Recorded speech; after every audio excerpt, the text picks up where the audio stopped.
Welcome to the Brisbane Property Podcast with your hosts Melinda and Scott Jennison. Hi everyone, and welcome back to another episode of the Brisbane Property Podcast.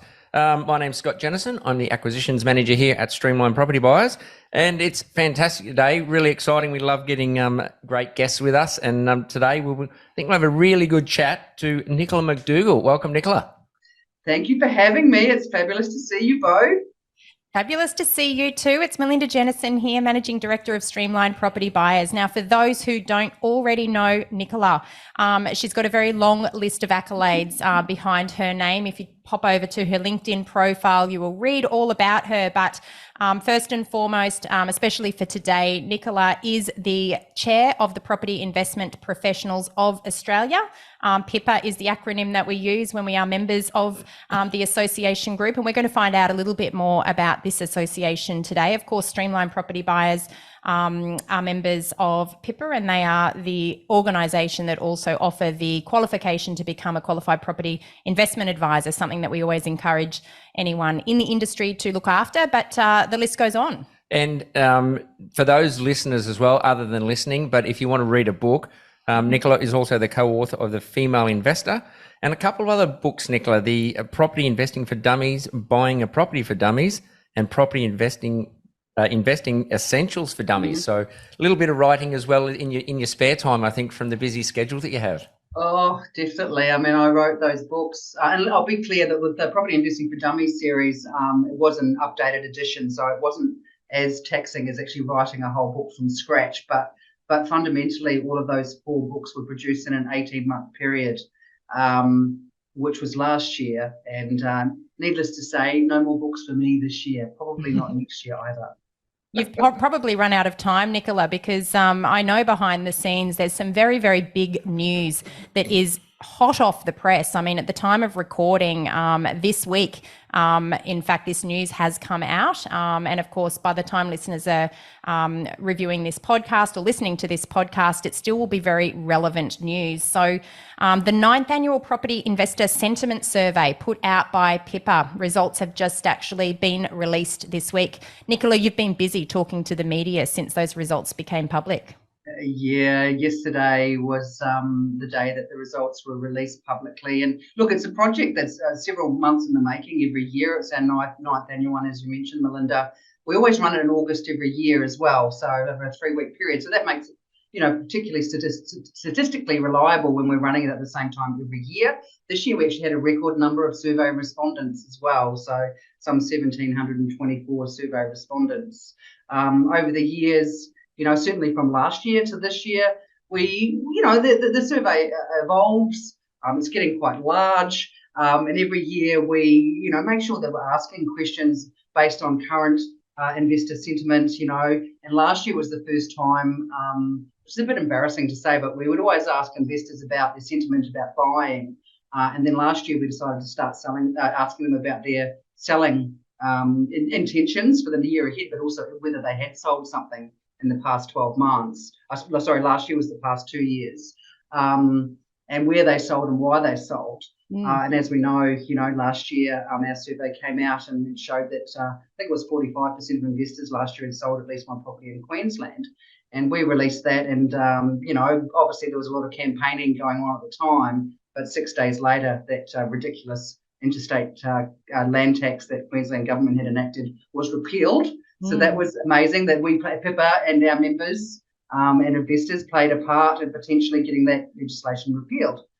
This year we asked the same questions of investors, what have you been doing? Why have you been doing it? And unfortunately, a huge cohort of investors have continued to sell. Last year, about 19% of survey respondents around the nation indicated that they were thinking of selling in the next 12 months, and 12% actually have around the nation sold at least one investment property.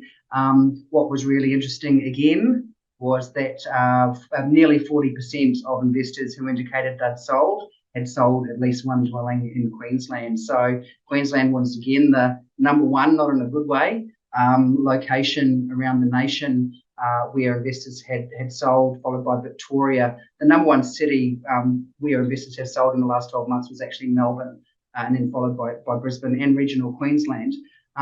So those results were released nationally yesterday, and clearly There's been a lot of media and industry interest, and it's important for us to represent the industry, but also, to provide the opportunity to represent investors, because we haven't had, a big part in the conversations up till the recent years, and it's really nice to have some balance out there from those of us in the property investment profession like yourselves, but also those of us that have the opportunity to represent investors when often we just hear from the tenant side of the equation.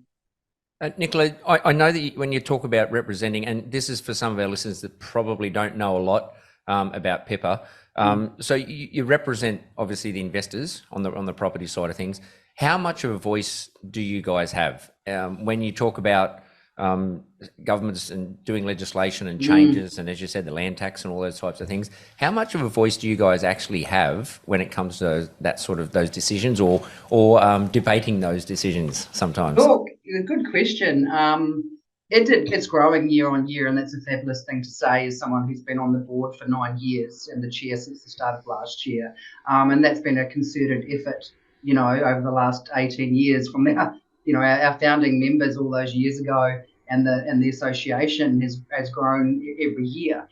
Certainly, if I think about I have been on the board quite a long time as a volunteer. We're all volunteers on the board. I think really with a tipping point for us was about 2019 when Pippa, we actually produced some research which we sent to politicians in Canberra. And at the time, it was the LNP who were in government, federal government. And next thing you know, Peter Kalisos, who was the chair at the time, and myself were invited down to Canberra to be involved in this really big industry roundtable about negative gearing, because at the time, Federal Labor was campaigning to axe negative gearing as part of their, push to get into government. Obviously, they lost that election partly because of the industry campaign. So I think, if we're thinking back, when did we start having influence or profile more in a political circles? That was it. Since then, we've really worked hard, and I have a lot of experience in industry associations as well. I was with the Real Estate Institute of Queensland for many years, so I have a lot of experience in regards to making connections with the right people. So since that time, it's obviously grown and grown and grown. We, generally speaking, we have had quite good connections with political parties that perhaps are not in power at the moment, generally speaking, but we are starting to see, much more connections. Recently, last week, I was actually in Canberra. I was invited to Canberra to represent Pippa and our members, and I met with the Shadow Housing Minister, Michael Sukkar. But also prior to that, a few weeks before, I'd actually had a conversation on a late Friday afternoon with the Senior Policy Advisor for the Federal Housing Minister. And I think at the time I said this might be the first time that our association's ever spoken to someone from the Australian Labor Party, or they were working for the Australian ALP. So those sort of inroads are getting much more pronounced. Just before our chat today, I had a message from our operations manager at Pippa that a request for me to call someone from the Queensland Premier and Cabinet's office. We have tried for quite some time to get representation at various Queensland housing summits. We've never been successful. I don't think it's a coincidence that phone call came through today and our research was released yesterday. However, I've rung back that person and had a bit of a chat, and one would hope that might mean that Pippa and our members and the wider sector is going to have more representation with policymakers, because that has been, thankfully we've had real estate institutes that have been there, but I think at Pippa and certainly other associations, we represent investors much more, and they haven't had much of a voice until recent years. So watch this space to see where that phone call leads us. But that was a big deal. Absolutely. I just saw that just before. I was like, wow, I might have said about bloody time. But anyway, you keep on trying, you keep on keeping on, right? Yeah, absolutely. So every moment, every month, every year, the profile of the association is growing. The association is growing, and that means that our ability to represent our members is growing as well. So you heard it first on the yes, you did. Podcast. Literally just say that. Breaking news. Yeah. Nicola, I will say, often investors are portrayed, through the media as the bad guys, being greedy, being, hungry to put up rents. And often the voice for investors has been silenced. And obviously, there's a lot of people that do invest in property. And when Pippa put out these investor sentiment surveys, it really does provide the feeling or the sentiment of what investors are feeling. Now, there has been a lot of pain for investors. We've talked about this because we've been in a rising interest rate environment. And while some people tend to focus on the fact that rents have been increasing and therefore tenants have been, spending more and more of their take-home income on rent, that's actually not because investors are greedy, but obviously it's a supply and demand thing. Rent is based on the ability of someone to pay for a property that has a certain level of demand. A tenant will not pay something that's over market value. The property will simply sit on the market if that is the case. But meanwhile, investors have been, charged higher and higher interest rates as the interest rate cycles has continued to increase. But the voice of investors has often been silenced, and that's something that you advocate for, as the chair of Pippa, and I do know and understand that. Now, in relation to the results of the survey that have come out, it's quite alarming that, here on the Brisbane Property Podcast, if we focus on what's happened here in Brisbane and also in Queensland as a whole, that Brisbane and regional Queensland take out the number 2 and 3 spot in terms of the locations where the largest volume of property investors have sold in the last 12 months across Australia. Now, obviously, we have had a rental supply crisis for some time, meaning that there's simply not been enough properties available to rent based on the number of people that have been looking for rental properties. But on top of that, we've still got this huge volume of interstate migrants. We've got overseas migrants entering as well. Everybody that relocates, or the majority of people that relocate, typically will rent before they buy, but that rental supply is shrinking. Yeah. What is this going to mean for Queensland and Brisbane? There's certainly opportunity for investors to get in, but a bit of a... Yeah, and it's a difficult one, really, because it's clearly, our data, our research is statistically reliable.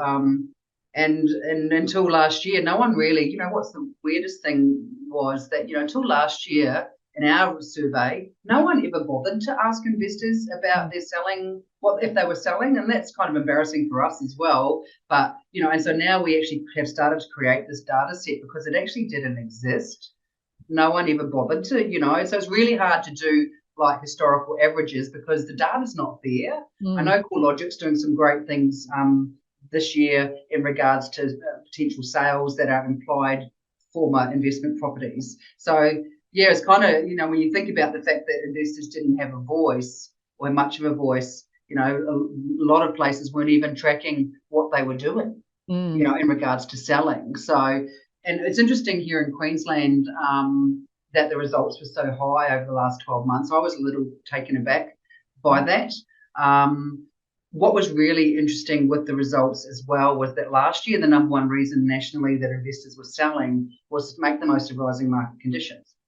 So we asked them last year if they'd sold in the previous 2 years. So they were making the most of those rising market conditions at the time. This year, though, the number one result why investors are selling was the increases or even the threat of increases to property taxes. Certainly quite a few survey respondents mentioned the new Victorian land tax, for example. And the number two reason was changing tenancy legislation, which makes them feel that they're not only lost control of their asset, but also increases their costs. And if we think about here in Queensland, the rental cap that has been brought in, but also it was brought in retrospectively and caught many investors, myself included, on the hop because we weren't able to increase the rent at the same time that, for example, one of my properties, the mortgage repayments went up by $1,200 a month. And I wasn't able to increase the rent for a year because it was retrospective. And look, I was only going to increase the rent by $50 a week. And what's really interesting and more interesting in the results is that the majority of investors said that they're only passing on about 10% of the increase in their increased holding costs to tenants. So, there's a lot of what would you call it? media scaremongering about greedy landlords, and that really is a narrative that I really am trying very hard to change. When no one talks about the fact that rents were benign here in Queensland, they actually went backwards up until COVID. And many other locations as well. If we Peter Kalisos, our former chair and still a current board member, did some wonderful research. I think it was about last year, and at the time it showed that rents around the nation actually hadn't increased in line with inflation for the last 10 years. That's right. So it's one of these short-term things where obviously at the moment there are not enough rental properties.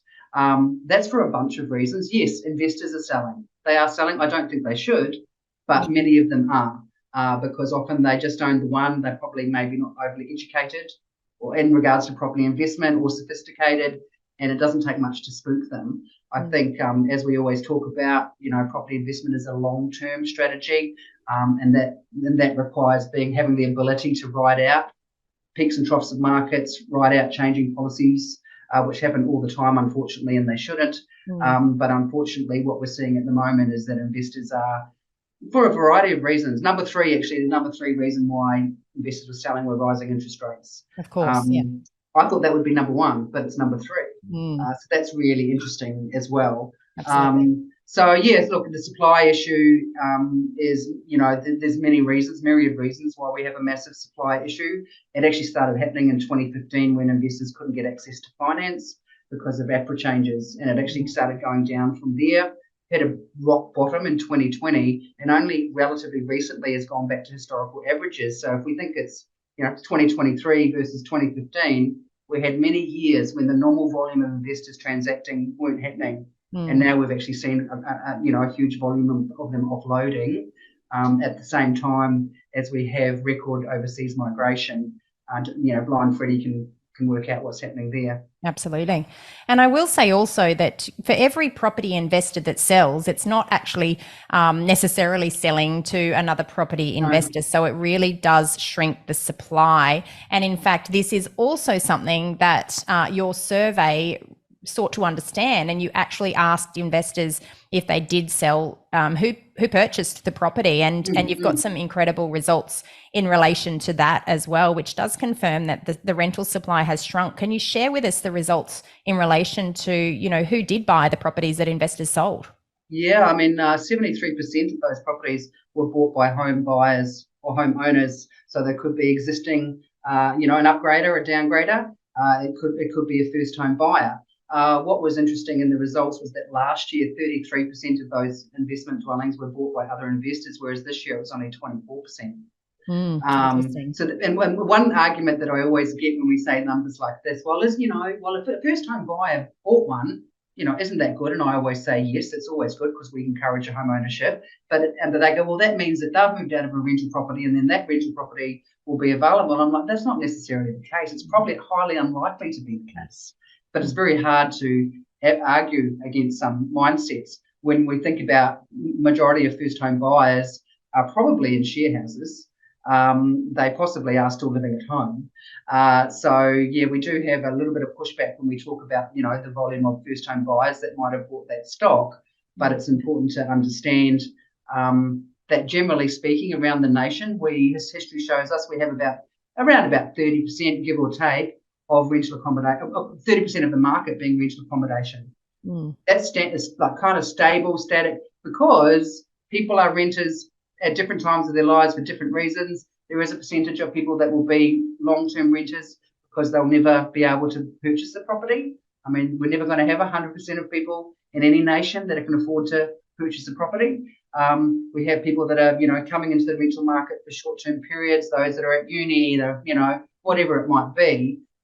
So we need this stable supply of rental accommodation around the nation. And clearly that's not happening because we have more demand than supply. One of the major issues that is happening at the moment, which is only just starting to get a lot of publicity, and I saw Eliza Owen from CoreLogic mention the stat recently that I think it was in the 1970s and 1980s, governments used to fund about 10% of new housing supply.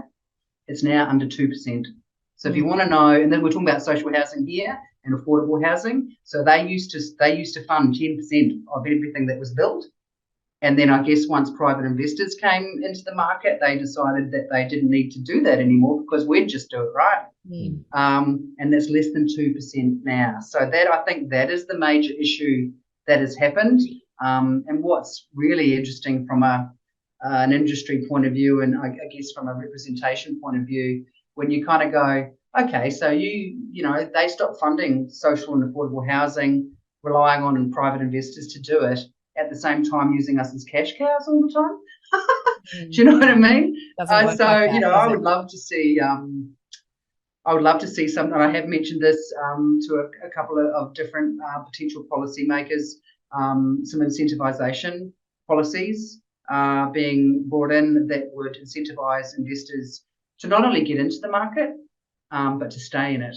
So what we want is, like we talk about, and I'm sure you guys talk about with your clients, it's a long-term strategy. That's right. It's not speculation. It's the opposite of speculation. It's getting, doing better financially slow. So, how great would it be if investors felt that they were supported, respected, their vital role that they play in society is respected, but also it'd be wonderful if there was some type of incentive, and I don't know what that could be. We are putting together some ideas where they come into the market, but also they're rewarded in some way over the decades if they stay. And in that way we can, because we don't want, no one likes the rental crisis. It's horrific for everybody. It's hurting everyone, and we don't like people. No one likes increasing homelessness.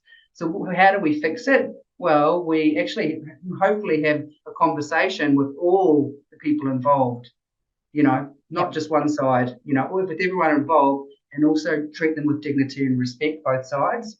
I think that would go a long way to help us solve the situation we currently have. Yeah, I agree. When you talk about those numbers, and it is amazing when you talk about 2% by the government, 98% is supplied by investors. And look, as investors ourselves, we do look long-term wise as well, and you look at things. I understand when you talk, Nicola, about, people cashing in, and I guess for some people, that's what they wanted to do. They wanted to cash in. Congratulations, you've made some good money in that high time in the property market. But long-term wise, that's where that voice needs to be understood and listened to keep those investors in that market, because we're supplying shelter. At the end of the day, investors are supplying shelter for people to live in.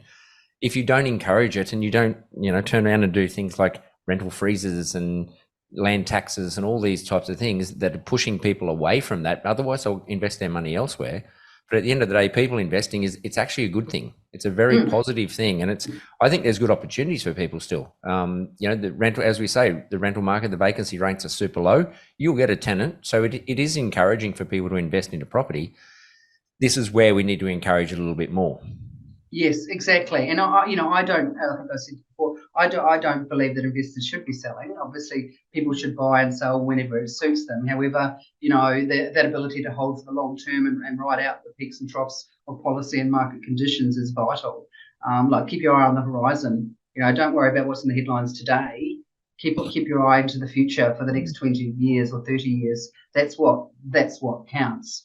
But people make decisions obviously for their own personal reasons, and certainly from an investment point of view, as long as you can get access to funding to finance, which is not that easy at the moment, but probably will start easing up next year. A great time to buy. Honestly, the metrics from a market point of view are very strong here in Queensland. And certainly here in Brisbane. If you were thinking of investing, now would be as good a time as any, but unless it was yesterday. I agree with you that, whilst we're seeing investors offload their stock in quite, significant numbers, we are actually starting to see, though, that the volume of investors coming back into the market in regards to lending is increasing again. Yeah. But it's going to take a long time. If we think about how far it went down, I think investors are normally around about 35% of lending in this country. And it started trending down from 2015, as I said. It hit 22.8% in 2020. So, we haven't had that normal regeneration of investors coming into the market that we would normally have. And so you're kind of in this trough of supply where normally you would get, we do have some data on this. I should have read it again before I come on the show. But, I think it's probably, the normal volume of investors were probably at about half of what they should be over the last 10 years. Mm. Yeah, Can I so ask that's a part of the question? reason. Yeah, can I ask a question, Nicola, in relation to your survey? For those investors that did sell in the last 12 months or that have sold recently, was there anything collected in terms of how long they had previously held those properties? No, because that, and you know what, that came up the other day, and with the journalist I was working with, and I was like, I wish I had that stat. So it wasn't there this year, but it's going to be there next year. Next year. Because I would love to know. I would love to know that too, right? I'm a stats nerd. To go, it would be really interesting to see if many of these investors perhaps are quite early in their investment journeys. Or perhaps purchased when interest rates were at record lows, so they're feeling the pinch. Whereas many of us that have held long term, we understand the ebbs and flows, that interest rates will go up and down. And so coming down to educating an investor up front about the long-term opportunity, because interest rates were never going to stay as low as they were long term. And so perhaps did people make a decision based on the circumstances at the time of purchase instead of forecasting for higher interest rates in the future? It's just an interesting data point as a data nerd myself, and we look forward to seeing those next year. And when we have a chat, can't wait to see them. Year, we can see what, because that's the thing, as I mentioned at the outset, we are actually creating these really robust data sets now that didn't exist, and I kind of like to think that the association has also inspired other data houses to start taking seriously investor selling activity, so that we can best understand what's happening. And so I always talk about in interviews, about the symbiotic relationship between tenants and landlords, or property investors. I prefer to use that term, but because one can't exist without the other, right? That's right, absolutely. No. And so that is so important in regards to policy too, and representation. So I've been to a couple of state-based, what would you be called, stakeholder meetings, I suppose, over the years, and often there will be 90% of people in that room are on the tenant side of the equation, and there might be myself and the REIQ. Yeah, speaking on behalf of landlords. And it really is important to have a fair and equitable voice for all parties, because if you're really going to push and drive investors away from the market, it's just going to exacerbate the issues that are already here now in relation to tenant supply and to the number of properties available for rent. And it's really not the best approach. So, policymakers, you've heard it here on the Brisbane Property Podcast. There's potentially better ways to do it. If Nicola has a place at the round table for those types of meetings that do take place, then obviously the voice of property investors can be heard and considered, which I think up until this point has not been something that has been put forward. Nicola? Yeah, exactly. And I think, we're not asking for the sun here. We're just asking to be included in the conversations, and for policies to be respectful of both parties, and certainly often we don't see that at all. Yeah, I was just going to say then, there's probably listeners out there, and I know we'll probably talk all day. I know Melinda and you would probably talk all day, especially when it comes to data. Lucky I'm seeing you next week in Sydney. That's right. We are. We're off to the Pepper conference next week, so we're looking forward to that, because I'm sure there'll be some really good discussions as well in that. This research and survey that you've completed. Now, I know you put an article on LinkedIn yesterday. The listeners out there, if they want to understand a bit more about this or read a bit more about it, can they find it? Can they actually access any of this sort of information? Yes. So you get the Pippa website, which is pipa.asn.au. It's under our news and events section on the website. Actually, all of our surveys are on there from 2015. Which actually was really good analysis that I was running through the other day, when a journalist asked me, because I think about 4% of respondents said that Melbourne had the best investment prospects in the country. And he goes, that would be the worst in the survey ever. And I went, well, let me check. And it was, because it peaked at about 27%, but now only 4% of people chose Melbourne as having the best investment prospects. Brisbane was still number one. It has fallen out of favour somewhat, and as I say, this is a sentiment survey, but it's Brisbane and Queensland have been number one throughout the 9 years of the survey. Yeah. So yeah, the Pippa website, just go to our Pippa website. You can actually access all of our releases, and also every single copy of the survey that we've ever done is publicly available on our website. And Nicola, Pippa as an organisation, if people would like to understand more about membership, the benefits of membership, affiliation, what is the process that they need to follow? So Pippa obviously is an industry body for people that are employed in property investment. But I guess what was quite different about us is that we're multi-sector. So we have buyers agents as members, we have mortgage brokers as members, we have conveyancers as members, we have accountants as members. Anyone who might be, providing property investment advice can join Pippa. And they also need to agree to abide by our code of conduct as well, because unfortunately, property investment advice is not regulated and unlikely to ever be. Too difficult at a policy level, my understanding is. So we, I guess, exist to be self-regulatory in that way, in lieu of legislation in that very specific space. So clearly there's legislation, protecting consumers across the various sectors.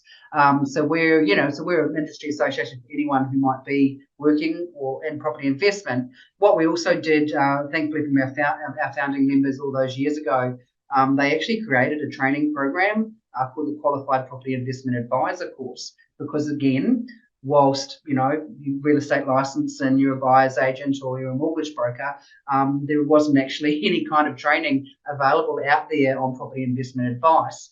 So we've had that course for many, many years.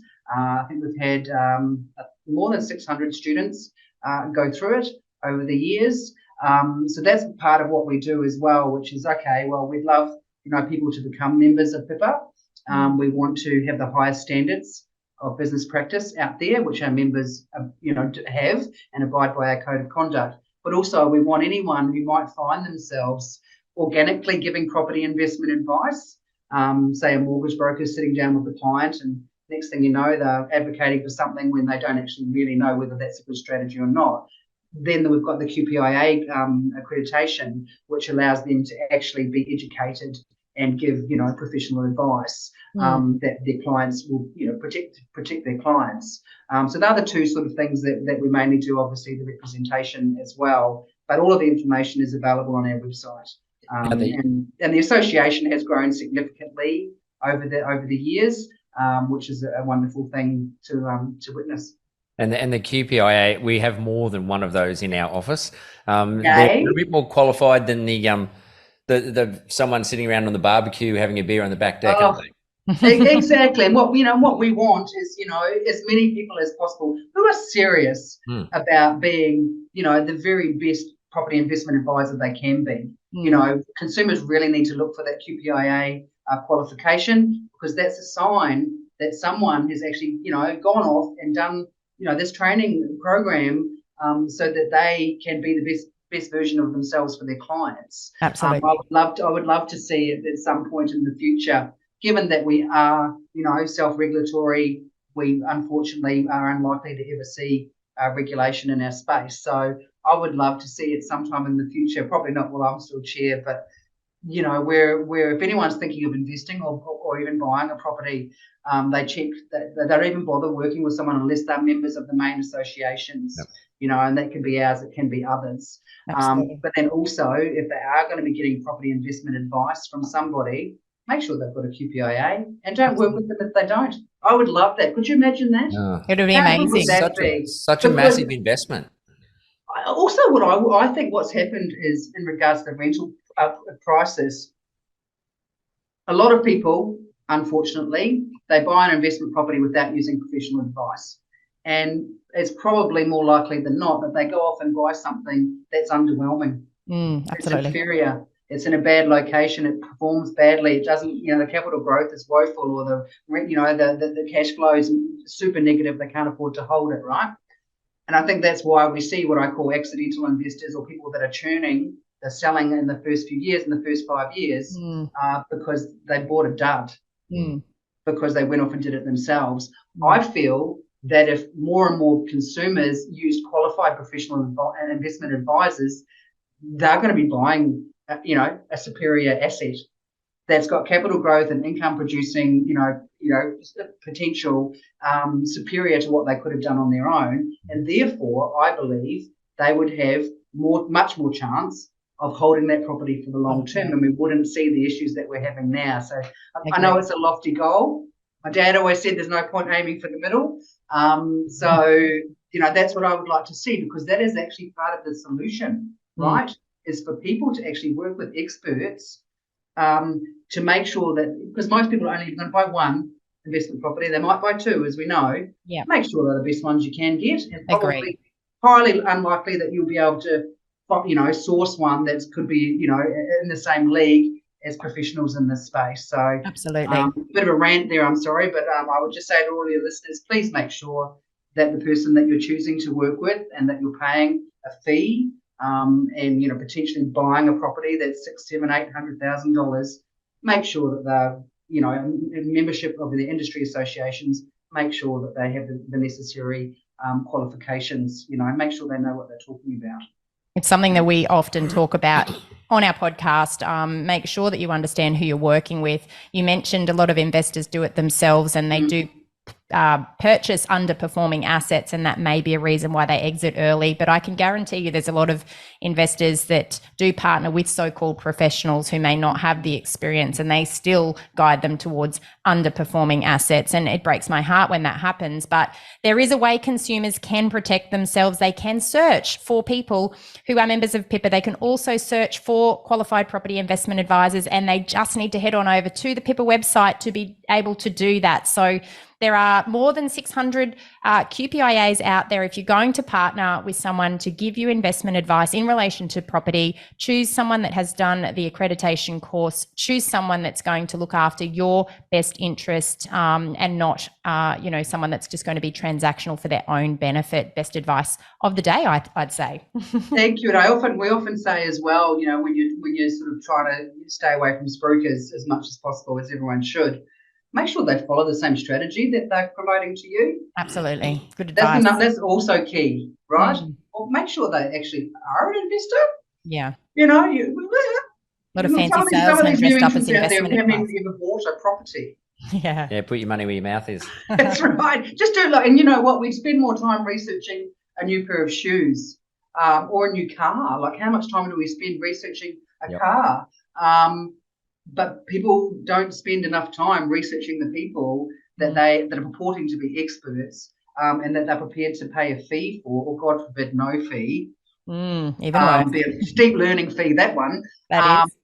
But they don't spend enough time doing their own research into the people that they're going to trust their financial future. And it really would only take, probably less than an hour, let's be honest. And the best operators out there as well will be more than happy for anyone to speak to previous clients as well, and testimonials of this nature, So I think people also just need to take a little bit of responsibility themselves to do their research on the people that they want to work with. Well, I think it's been an interesting chat for our listeners. They've got some they've got some hot off the press information there. First time heard it on the Brisbane Property Podcast. There is a lot more. We could, as I said, we could talk all day, Nicola, and it always is lovely to chat to you. We will chat again next week, no doubt, at the conference. We will, and talk more and more. Years, maybe. And maybe chat more. So, to our listeners, thanks very much, Nicola, for joining us. It's been great. We'll have you on again to give more updates and chat. As Nicola said, go and have a look at the PIPA website if you want to see some more information on the survey that has just been completed and previous surveys. And as usual, I will let Melinda wrap it up and say goodbye. Thanks very much, Nicola, for joining us. And from me, thanks very much, listeners. Talk soon. Bye for now. Yes, thank you so much, Nicola. It's been an absolute joy to share your knowledge with others and also to share the results of the most recent survey. Thanks for coming on the show. Thanks for having me. It's always lovely to see you both. Thank you so much, Nicola. As always, we hope you have enjoyed this episode of the Brisbane Property Podcast. Don't forget to share the episode with friends and family if you think there is benefit to them in hearing some of the content that we share. Also, we would love for you to leave us a review on your favourite podcast player and let others know more about the value of listening and tuning in every single week. We look forward to speaking with you again soon. Until then, bye for now.